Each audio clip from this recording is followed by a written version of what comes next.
Every generation believes it's smarter than the last. We have better technology, faster information, more data, more warnings. And yet, when the dust settles, the same financial disasters keep happening, just with new names, new faces, and new excuses. Here's the mystery. If history is full of clear lessons, why do we keep ignoring them? Why does each generation walk confidently into the same financial traps, convinced this time is different? To understand that, we need to step back and look at how money systems evolve and how human behavior barely does. From ancient empires to modern markets, wealth has always moved in cycles shaped by greed, fear, optimism, and denial. Kings debased coins to fund wars. Banks overextended credit to fuel growth. Investors chased returns long after warning signs appeared. The tools changed, but the instincts stayed the same. And every era had its new system that promised safety while quietly planting the seeds of collapse. The story begins with origins. Early financial systems were built on trust in gold, in rulers, in institutions. When trade expanded, credit emerged as a shortcut to growth. Borrowing allowed societies to build faster than savings alone ever could. At first, this worked beautifully. Economies grew, living standards improved, and optimism became the dominant narrative. Debt wasn't seen as danger, it was seen as progress. Then came the rise. Each generation found its version of leverage. In the 1920s, it was margin debt fueling stock speculation. In the post-war era, it was consumer credit and suburban expansion.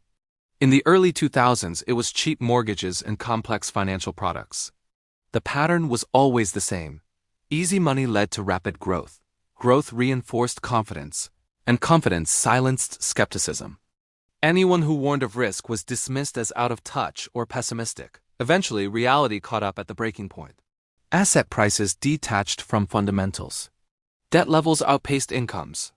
Small shocks, an interest rate hike, a missed payment, a slowing economy triggered cascading failures. The Great Depression wiped out generations of wealth. The 1970s stagflation eroded purchasing power. The 2008 financial crisis exposed how fragile the global system had become. Each time, people asked the same question: how did we not see this coming? The fallout was never evenly distributed. Ordinary people lost jobs, homes, and savings. Younger generations inherited weaker economies and fewer opportunities. Meanwhile, institutions deemed too big to fail were rescued to prevent total collapse. Trust in the system cracked, but it never fully broke because people had no alternative. Money had to keep moving. Then came the failed fixes. New regulations were introduced, oversight promised, and safeguards installed. But as memories faded, pressure built to loosen rules in the name of growth and innovation. Financial engineering found ways around restrictions. Risk was repackaged, renamed, and resold. Slowly, quietly, the cycle restarted under a different banner, marketed to a new generation. Now look at the modern parallels. Household debt is once again near record levels. Asset prices in housing, stocks, and speculative markets have repeatedly surged beyond historical norms. Entire generations are told they must take on more risk just to keep up. Social media accelerates hype, turning speculation into entertainment. And once again, the dominant belief is that old rules no longer apply. But the data tells a colder story. Periods of extreme optimism have always preceded corrections, regardless of technology or intelligence. So what are the lessons that keep being ignored? First takeaway: debt is a tool, not free money. Every generation treats borrowing as harmless during good times, forgetting that repayment doesn't care about optimism. When income falters, debt becomes a trap. Second takeaway: complexity doesn't eliminate risk, it hides it.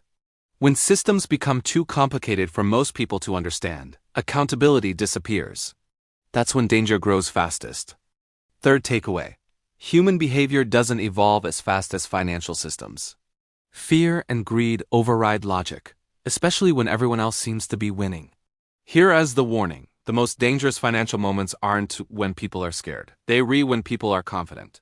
When risk feels normal and caution feels foolish, history is usually preparing another lesson. The question isn't whether the cycle will repeat. It's whether you will recognize it before it does. If you want more stories that uncover the hidden patterns behind money, power, and history, subscribe to the channel. Because understanding the past isn't about nostalgia, it's about survival in the future.